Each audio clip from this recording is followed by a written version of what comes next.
그러면 꿈은 왜 꾸는가? 인터넷에 검색해 보니까 뇌의 일부가 잠을 자고 있는 중에도 깨어 있는 상태로 기억이나 특정 정보 등을 무작위로 재생하기 때문에 꿈을 꾼다 이야기합니다. 정신분석자 프로이드는 꿈을 무의식적인 욕망의 해석이라고 봤습니다. 우리의 억압된 욕망과 충동이 꿈을 통해 표현된다는 것이죠.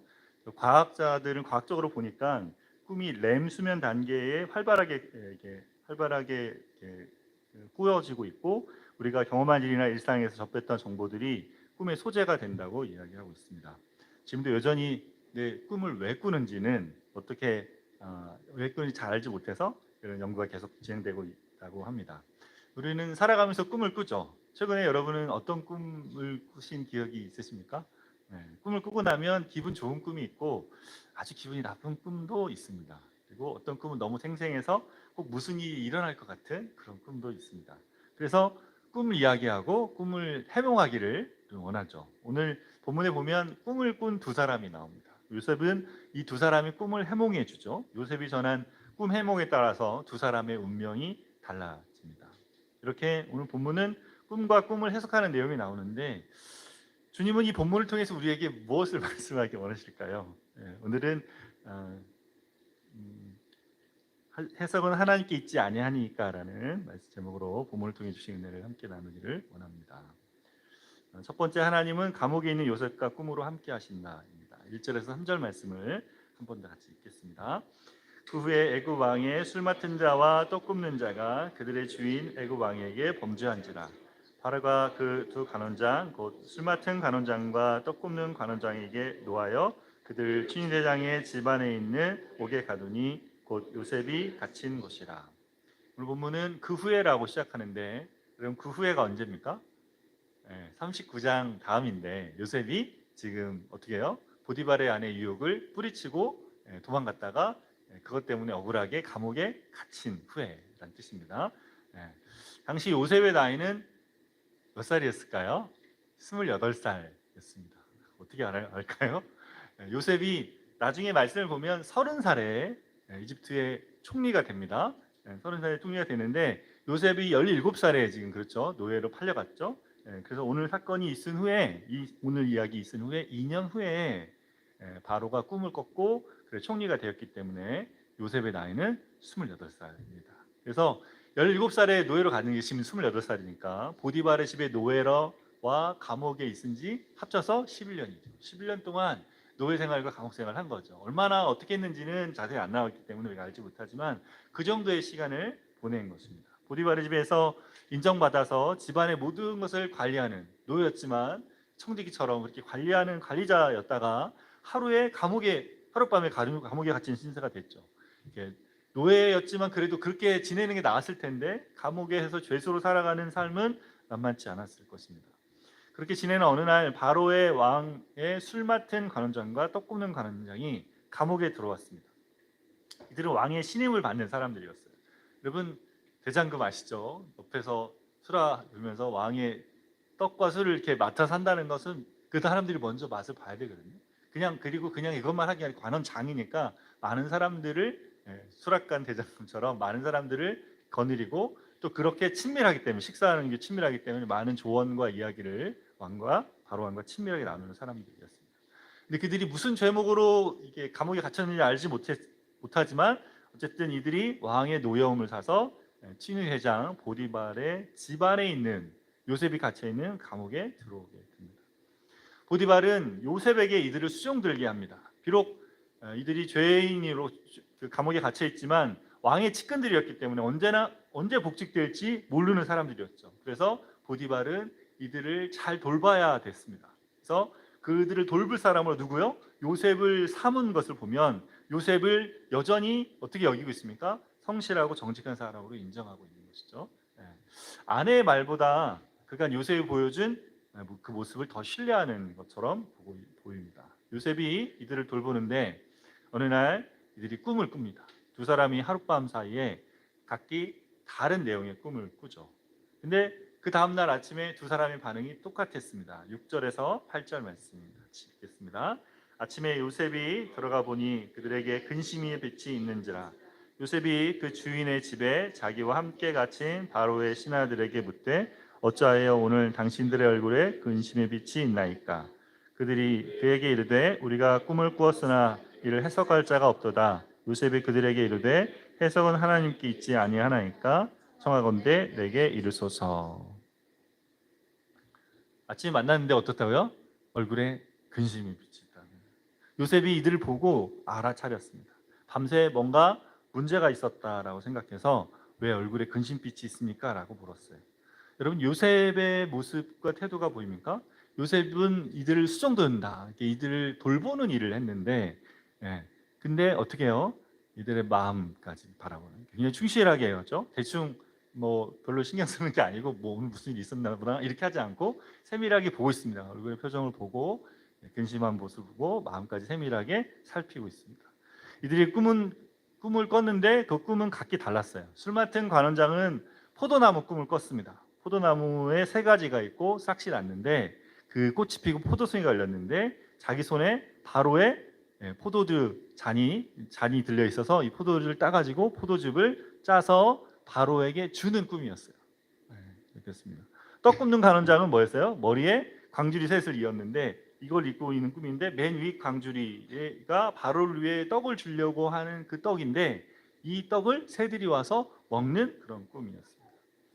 요셉의 질문에 이들은 자신들이 꿈을 꿨는데 이것을 해석해 줄 사람이 없어서 근심하고 있다라고 말합니다. 이들은 자기들이 무엇을 꿈꿨는지를 제대로 해석할 사람이 없어서 답답했습니다. 감옥 안에 머물렀으니까 도대체 이게 무슨 꿈인지를 정말 알고 싶었던 거죠. 당시 애굽의 왕궁에는 이런 꿈을 해석해 줄 사람들이 많이 있었습니다. 근데 지금 감옥에 갇혔으니까 이 사람들 불러올 수도 없고 찾아갈 수도 없고 그래서 마음에 어려웠던 거죠. 꿈이 너무나 생생해서 뭔가 이것이 자기들의 미래와 관련된 거란 생각에 마음의 염려와 근심이 컸던 거죠. 지금 바울을 노하게 하고 왔잖아요. 감옥에서 나와서 내가 복직이 될지 아니면 더 강력한 처벌을 받게 될지 조마조마했던 것이죠. 이 두 사람의 말을 들은 요셉은 뭐라고 말합니까? 해석은 하나님께 있지 아니합니까? 그러니 청하건대 내게 말하십시오라고 말합니다. 여러분, 요셉의 반응이 굉장히 놀랍습니다. 여러분, 이 도대체 어떤 마음으로 지금 이렇게 얘기하는 건가 이런 생각이 들어요. 요셉은 하나님도 아니고 하나님의 선지자도 아니죠. 꿈 해석을 전문적으로 배운 사람도 아니에요. 제가 보니까는 요즘 꿈 해석을 전문적으로 하는 사람도 있더라고요. 꿈 해석 전문가 이래서 책을 내는 사람도 있더라고요. 꿈 해석을 이렇게 하려고 전문적으로 공부하는 사람도 있는데 요셉은 그런 사람은 아니었어요. 근데 요셉이 뭐라 말합니까? 요셉은 하나님이 꿈을 주시는 분이시고 또 하나님이 그 꿈의 뜻도 해석해 주시는 분임을 알고 있습니다. 요셉이 이들의 꿈을 미리 들은 것도 아니에요. 다니엘서 보면 그렇잖아요. 느부갓네살이 왕이 꿈 말하지도 않고 내 꿈이 뭔지 해석해보고 말해라 이렇게 하지 않습니까?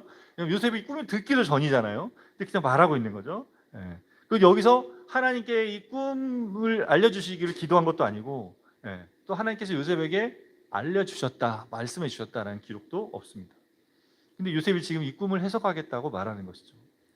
유명한 창세기 주석가 빅터 해밀턴은 이렇게 이야기합니다. 그의 대답은 자동적이고 본능적이며 불변 불가적이다. 분별 불가적이다. 분별하기 어려운 그런 모습이다 이렇게 말합니다. 도대체 어떻게 요셉이 이것을 해석하겠다고 나서는지 이해하기 힘들다는 것이죠.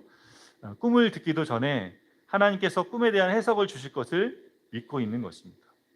요셉은 40장 외에 41장에서 바로에게 말할 때도 같은 모습을 보입니다. 바로는 요셉에게 내가 꿈을 들으면 능히 푼다던데 사실이냐라고 묻습니다. 그러자 요셉은 내가 아니라 하나님께서 바로에게 편안한 대답을 하시리이다라고 말합니다. 자신이 꿈을 해석할 줄 아는데 하나님이 답할 것이라고 말하는 것이 아니라 꿈을 해석하는 전문적인 능력이 있어서 말하는 것도 아니었습니다. 그 자리에서 요셉은 하나님께서 자신에게 그것을 알게 하실 거라는 하나님의 특별한 감동하심을 기대하고 있는 것이죠. 요셉이 어떻게 이런 사람이 되었는지 우리가 다 이해할 수는 없는데 41장에 나오는 바로의 말을 통해서 생각해 볼 수 있습니다. 바로가 요셉이 한 꿈풀이와 그 대책을 듣고 나서 이런 말을 합니다. 41장 38절 39절 말씀을 같이 읽겠습니다. 바로가 그 신하들에게 이르되 이와 같이 하나님의 영에 감동된 사람을 우리가 어찌 찾을 수 있으리요 하고 요셉에게 이르되 하나님이 이 모든 것을 내게 보이셨으니 너와 같이 명철하고 지혜 있는 자가 없도다. 뭐라고 하니까 하나님의 영, 성령님이시죠. 성령께서 요셉의 마음에 감동을 주시고 그에게 꿈을 해석할 수 있게 하게 하신 거죠. 성령께서 함께 하시면서 그냥 알게 하시는 것입니다. 그 전에 요셉은 이 일에 대해서 어떻게 해석해야 될지 전혀 알지 못했어요. 근데 어떻게 해요? 그냥 그 자리에 선 것입니다. 무엇을 어떻게 해야 될지 알지 못하는데 그냥 서본 경험이 있으십니까? 그건 좀 모르는데 서본 경험이 있으십니까? 그냥 앞에 누가 등 떠밀어서 거기 앞에 이렇게 서본 그런 난감한 상황 가운데 있으십니까? 요셉은 어떻게 한 거예요 지금? 그 자리에 선 거예요. 왜요? 이 사람들의 꿈을 듣고 이 근심하는 모습을 보면서 내가 하나님이 해석을 하시는 분이 돼요. 하나님이 그렇게 하시는 분이시라니까요. 그리고 이야기한 거죠. 그러면 어떻게 해요? 요셉이 그 말을 하고 나서 하나님이 성령께서 주시는 그 감동으로 이 꿈을 해석하고 나서 어떻게 됩니까? 요셉 안에 뭐가 생겨요? 꿈을 해석하는 그 경험치, 하나님 주신 은사가 자리하게 됩니다. 뭘 어떻게 해석할지 모르지만 그렇게 그 자리에 서면서 하나님의 특별하신 감동으로 그가 꿈을 해석하는 사람이 되는 것이죠. 쉽게 말하면 어떤 사람입니까? 우리랑 용한 사람이 된 것입니다. 그가 꿈을 풀이한 대로 일들이 되어지는 것이죠. 요셉이 그냥 알게 돼요. 그걸 설명할 수 없지만 하나님의 영의 특별한 감동이 있었던 것입니다. 하나님께서 꿈을 해석하실 것이라는 믿음이 요셉에게 있었습니다. 그 믿음을 가지고 그 자리에 섰을 때 하나님께서 요셉에게 알려주신 것이죠. 이들을 위해 꿈을 해석해 주면서 술 맡은 관원장에게 요셉의 바람을 이야기합니다. 술 맡은 관원장이 3일 안에 복직될 것이라고 말하고 자신을 감옥에서 풀어줄 부탁을 이렇게 말합니다. 14절에서 15절 말씀 같이 읽겠습니다. 당신이 잘 되시거든 나를 생각하고 내게 은혜를 베풀어서 내 사정을 바로에게 아뢰어 이 집에서 나를 건져 주소서. 나는 히브리 땅에서 끌려온 자요 여기서도 옥에 갇힐 일을 행하지 아니하였나이다.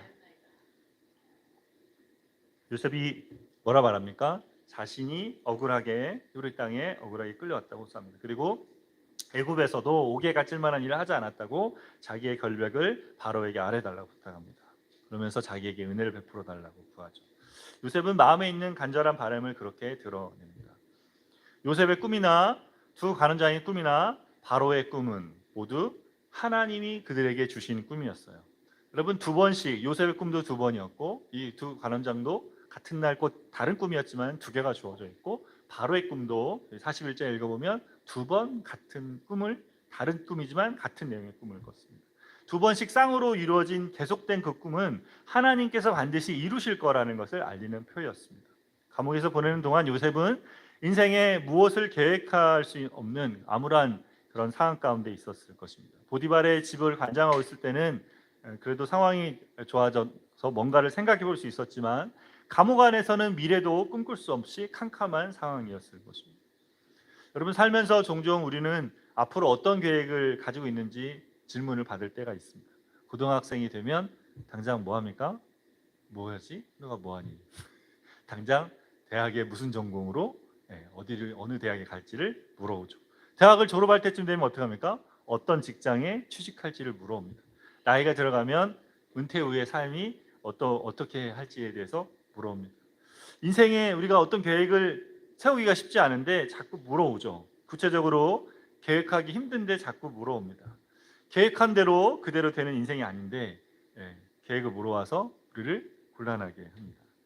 인생이 우리 계획대로 되는 것이 아무것도 없습니다. 살아보니 기대를 가지고 계획해서 갔어도 제가 생각한 대로 되어진 일이 하나도 없었습니다.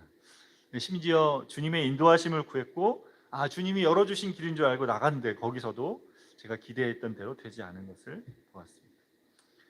여러분 주님 안에 있는 우리 인생은 어떤 의미가 있습니까? 우리의 삶은 우리가 원하는 대로가 아니라 하나님이 하실 일을 이루시는 그 자리로 나아가는 데 의미가 있습니다. 그 안에서 우리가 해야 될 일은 주어진 상황 안에서 최선을 다하는 것이죠. 오늘 본문이 꿈을 해석하는 것을 다루고 있는데 이것으로 뭘 나눌지 저도 고민이 되었어요. 술 맡은 간원장은 꿈 해석을 듣고 다시 복직이 되었습니다. 떡 맡은 간원장은 꿈 해석을 들은 후에 죽임을 당했습니다. 여러분 이들이 꿈을 잘못 꿔서 이렇게 죽은 것입니까?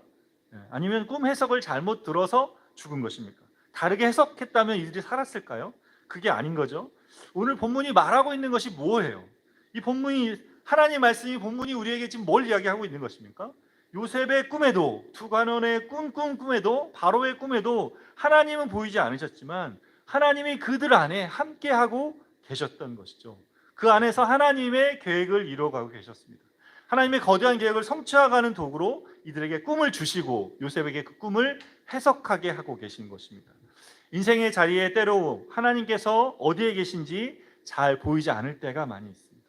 지난번에 인도네시아에 가서 제가 머물면서 필리핀에 있었던 생각이 자주 났습니다. 환경적으로 비슷했기 때문에 땅그란 교회에서 예배할 때 또 필리핀 교회에 섬기던 그 교회도 다사란 교회도 생각이 났습니다. 그곳에 가서 인도네시아에 계신 성진아 선교사님과 좀 더 깊은 교제를 할 수 있었어요. 매달 한 번씩 모여서 줌으로 만날 때도 교제되었지만 선교사님이 그 선교지에 가서 시간을 보내고 계셨는데 원래 서울에 그 교회를 담임하시다가 담임자를 내려놓고 바퍼 사역을 하는 기아대책 기구를 통해서 인도네시아에 가게 됐습니다. 이렇게 처음 갈 때 계획은 은퇴하실 선교사님, 시니어 선교사님이 선임 선교사님이 그 후임 선교사님을 함께하자. 내가 자리를 내어줄 테니까 이 자리에 와서 해라 이렇게 해가지고 갔어요. 갔더니 후임이 아니라 하시고는 자리를 내어줄 마음이 없어 보이셨습니다. 그리고 자꾸 부교육자처럼 해야 된다 이렇게 하셔서 계속 함께할 수 없었다 합니다. 자리를 내려놨는데 내려놓고 나니까 그분 때문에 거기 가서 사역을 그렇게 하고 있는데 사역이 없잖아요. 그래서 너무 막막한 상황이 됐습니다. 이야기를 듣는데 저도 필리핀의 상황 생각이 났어요. 필리핀 자리가 그런 자리였어요. 여러분 살면서 우리는 그런 자리를 납니다. 나도 알 수 없는 삶의 자리를 나면서 그곳에서 무슨 일이 되고 있는지, 내가 왜 여기 있어야 되는지, 왜 이런 자리를 놔야 하는지를 알 수 없는 그런 시간을 날 때가 있습니다. 혹시 여러분이 그런 자리에 있지는 않으십니까? 이 시간이 빨리 지나갔으면, 이렇게 막막하고 꽉 막히고 같은 삶의 자리가 빨리 지나갔으면 하는 바람으로 살고 계시지는 않습니까? 여러분이 혹시 그런 자리에 계시다면 본문의 요셉이 우리에게 위로가 됩니다. 거기서 도대체 무슨 일이 일어날지 모르는데 거기서 하나님이 그에게 함께하고 계시다는 표시를 지금 보여주고 계십니다.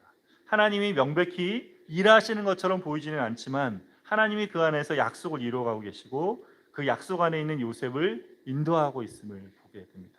그를 이끌고 그를 인도해서 감옥에서도 그를 형통하게 하며 요셉이 한 번도 경험해보지 못한 배우지도 않은 꿈 해석을 하도록 도우시는 분임을 보게 됩니다. 죽음처럼 힘겨운 시간을 낳지만 요셉은 함께 하시는 하나님으로 인해서 노예의 삶이든 감옥의 삶이든 잘 알 수 있었습니다. 어디서 사느냐가 중요한 것이 아니라 누구와 함께 사느냐가 더 중요합니다. 하나님께서 요셉의 인생에 대한 계획을 가지고 계셨습니다. 하나님께서는 우리의 인생에 대한 계획도 가지고 계십니다. 그분이 가진 계획을 따라 우리의 인생 속에서 함께 하시며 우리를 인도하고 계십니다. 우리가 예상치 못한 곳에서도 우리와 함께 하시며 그곳에서 하나님이 계심을 우리에게 보이십니다. 혼자 사는 것 같은 삶의 자리에 하나님이 함께하고 계시는 것을 보여주십니다. 잘 보며 주변을 둘러보고 내 앞과 옆과 뒤와 위에 함께 계신 하나님이 보일 때가 있습니다. 그 주님을 보는 것이 우리의 큰 위로가 됩니다. 술 맡은 관원장은 복직되었지만 요셉을 곧 잊어버립니다. 그렇게 술 맡은 관원에게 해준 일이 아무런 의미가 없는 것처럼 여겨졌습니다. 그런데 2년이 지난 후에 이 일이 요셉을 바로에게로 인도하게 됩니다. 여러분 우리가 지금 나고 있는 삶의 자리가 그런 자리일 수도 있습니다. 아니 그런 자리입니다. 주님 안에서 우리를 부르시며 인도에 가시는 하나님의 손길이 함께하는 자리입니다. 복음 안에 있는 우리를 주님을 닮은 자로 주님이 우리를 빚어 가십니다. 그 안에 우리를 부르셔서 주님이 보기 원하시는 선한 일들을 이루어가고 계십니다. 그렇게 살아가는 자리에 함께 하시는 주님을 만나며 마음을 새롭게 하는 저 여러분 되시기를 바랍니다. 두 번째로 감옥에 갇힌 요셉을 하나님은 기억하신다입니다. 23절 말씀 읽겠습니다. 간수장이는 그의 손에 맡긴 것을 40장 23절이죠. 술 맡은 관원장이 요셉을 기억하지 못하고 그를 잊었더라.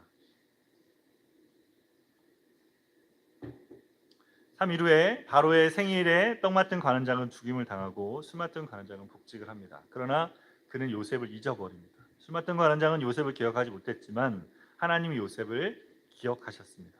요셉에게 관원장들과 바로의 꿈을 해석하게 하시며 그에게 주신 꿈을 이루어가고 계셨습니다. 창세기에 자카르, 기억하다는 단어가 계속 나옵니다.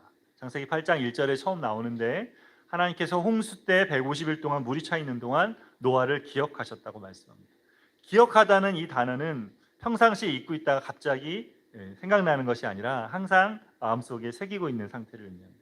그 상태에서 실제로 보호하고 돌보는 행위까지를 포함해서 하는 단어입니다. 창세기 9장에 노아에게 무지개를 주시면서 언약을 기억하시겠다고 하시는데 지금까지 이 언약을 지키시고 우리가 사는 삶의 매일의 삶을 보호하고 계십니다. 비록 술 맡은 관원장은 요셉을 잊었지만 하나님은 그를 기억하고 계셨습니다. 그리고 2년이 지나서 바로의 꿈을 통해 술 맡은 관원장에게 요셉을 기억하게 하셨습니다. 하나님께서 바로에게 꿈을 꾸게 하셨고 그 꿈을 통해 술 맡은 관원장이 요셉을 생각나게 한 거죠. 하나님께서 요셉과 함께 계셨을 뿐 아니라 요셉이 어떻게 노예가 되고 어떻게 감옥에 갇혔고 요셉이 어떤 마음의 바람을 갖고 계신지를 잘 알고 계셨습니다. 그래서 요셉을 감옥에서 풀려나게 하시고 그를 구원하는 일을 하게 하실 것입니다. 시편 103편 14절에 이렇게 말씀합니다. 이는 그가 우리의 체질을 아시며 우리가 단지 먼지뿐임을 기억하심이로다. 하나님은 우리가 흙으로 지어진 존재인 것을 잘 알고 계십니다. 이사야서 49장 15절에 여인이 어찌 그 젖먹는 자식을 잊겠으며 자기 태에서 난 아들을 긍휼히 여기지 않겠느냐. 그들은 혹시 잊을지라도 나는 너를 잊지 아니할 것이라 말씀합니다. 젖먹이는 여인이 자식을 잃어버리지 않죠. 근데 설령 그 여인들이 그렇게 잊을지라도 주님은 우리를 잊지 않으신다고 말씀합니다. 복음을 믿는 우리 그리스도인들은 사람을 의지하여 살지 않습니다. 우리는 주님을 의지하며 삽니다. 주님과 주님께서 우리를 위해 행하신 일들을 의지합니다. 상황이나 사람을 의지할 것이 아니라 우리를 위해 일하시는 주님을 의지하시기를 바랍니다. 다윗은 시편 3편 6절에 천만이 나를 에워싸 진친다 하여도 나는 두려워하지 아니하리이다라고 고백합니다. 우리를 기억하시는 주님께서 우리를 위해 친히 싸우시고 지키시고 인도하고 계십니다. 그리스도인으로 세상을 살아가는 자리에서 본문의 요셉은 큰 도전이 됩니다. 요셉이 왜 이들의 꿈을 해석해 주려 한 것입니까? 이들의 근심하는 얼굴빛을 보고 반응한 것이죠. 그게 자신이 해야 할 일이라고 여기며 이들에게 최선을 다해 섬기고 있었던 것입니다. 그 자리에서 자기와 함께 하시는 하나님이 무엇인가를 할 것을 기대하고 믿음의 발걸음을 내디딘 것이죠. 요셉의 가진 믿음은 뭐예요? 해석은 하나님께 있지 아니합니까? 라고 말하는 것이었습니다. 자기 앞에 주어진 일을 성실하게 감당하며 머물고자 할 때, 특별히 그 일을 하나님을 향한 믿음과 연결시켜서 일할 때 하나님께서 요셉에게 특별한 지혜와 능력을 더해 주시는 것입니다. 예수님 믿는 우리에게도 하나님께서 이렇게 일하십니다. 우리에게 맡겨진 삶의 자리를 주님의 영광과 주님의 나라를 위해 믿음으로 나아갈 때 우리를 통해 주님의 하실 일들을 나타내 보여주십니다. 우리도 요셉 같은 모습으로 살아가게 되기를 바랍니다. 주변에 누군가 어려움에 처한 사람을 볼 때 우리의 믿음을 써서 주님께서 그를 위해 행하실 일을 바라는 저 여러분 되시기를 바랍니다. 언젠가 식당에 갔는데 한 여정업원이 굉장히 인상적이었습니다. 아르바이트하는 학생 같았는데 바쁜 중에 저희 테이블에 무엇이 필요한지를 살피면서 필요한 음식들을 미리 이게 필요한 거 아닙니까? 이게 필요하지 않으십니까? 되게 세밀하게 챙기고 우리가 부족한 걸 이야기하면 너무 뭐 채소나 이런 가져달라 그러면 너무 기쁨으로 갖다 드리는 모습을 보면서 그 식당에 나왔는데 함께 식사하는 사람과 이야기했어요. 오늘 저 서비스가 너무 좋았다.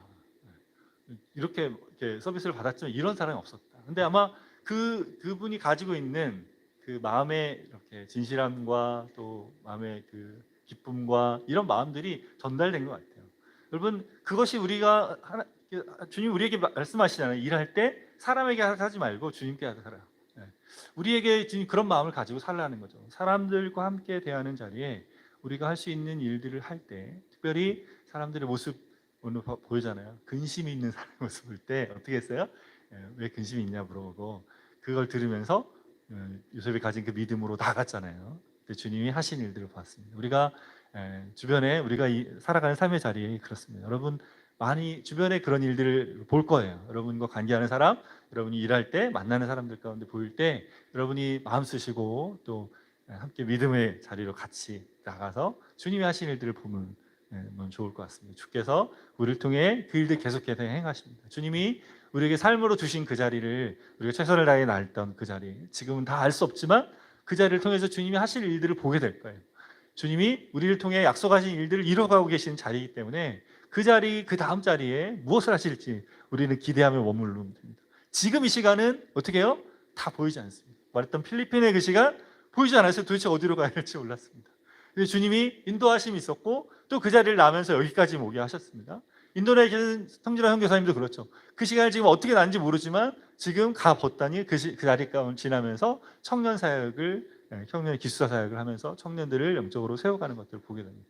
주님이 새로운 자리로 우리를 이끄시고 또 그 자리에 주님 하실 일들을 계속해서 보게 하시는 거죠. 우리 인생이 주님 안에 있고 주님의 기억하신 바 된 것을 우리 깨닫고 늘 주님과 함께하며 주님 앞에 살아가시는 여러분 되시기를 바랍니다. 함께 주님 주신 찬양 내 마음속에 찬양하고 함께 기도하며 나가면 좋겠습니다.